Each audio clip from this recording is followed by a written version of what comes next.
ការងារគឺជាកញ្ចក់ឆ្លុះបញ្ចាំងពីអត្តចរិតរបស់មនុស្សតាខ្ញុំគាត់ប្រាប់ថាមនុស្សស្អាតសង្ហាជារឿងដោយឡែក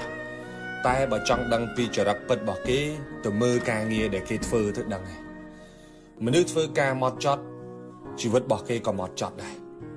មនុស្សធ្វើការបែបចុងដៃចុងជើង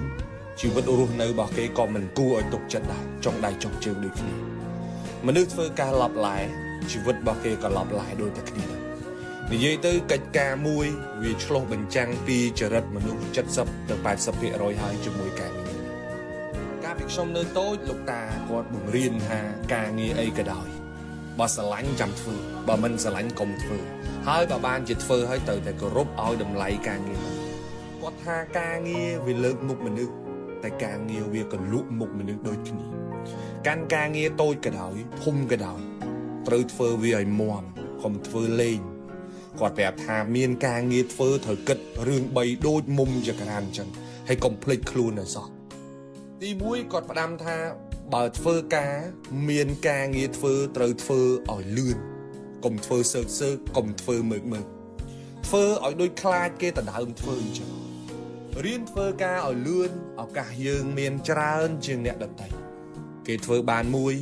យើងធ្វើបានពីរ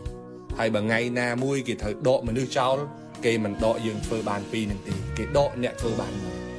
ពេលធ្វើការត្រូវគិតថាការងារនឹងវាប្រៀបដូចជាការងាររបស់យើងចឹងការងារបង្រៀនមនុស្សយើងទម្លាប់ធ្វើការឲ្យគេមួយយឺតមើកអ្នកដែលខាតពេលហ្នឹងក៏ជាយើង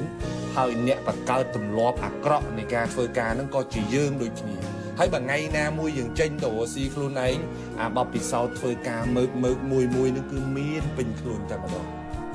គាត់ផ្ដាំថាធ្វើការត្រូវធ្វើឲ្យលឿនទី2ធ្វើអីត្រូវធ្វើឲ្យហើយធ្វើឲ្យចប់ចុងឲ្យចប់ដើមធ្វើឲ្យបានល្អធ្វើអីធ្វើឲ្យហើយកុំទុកឡើយ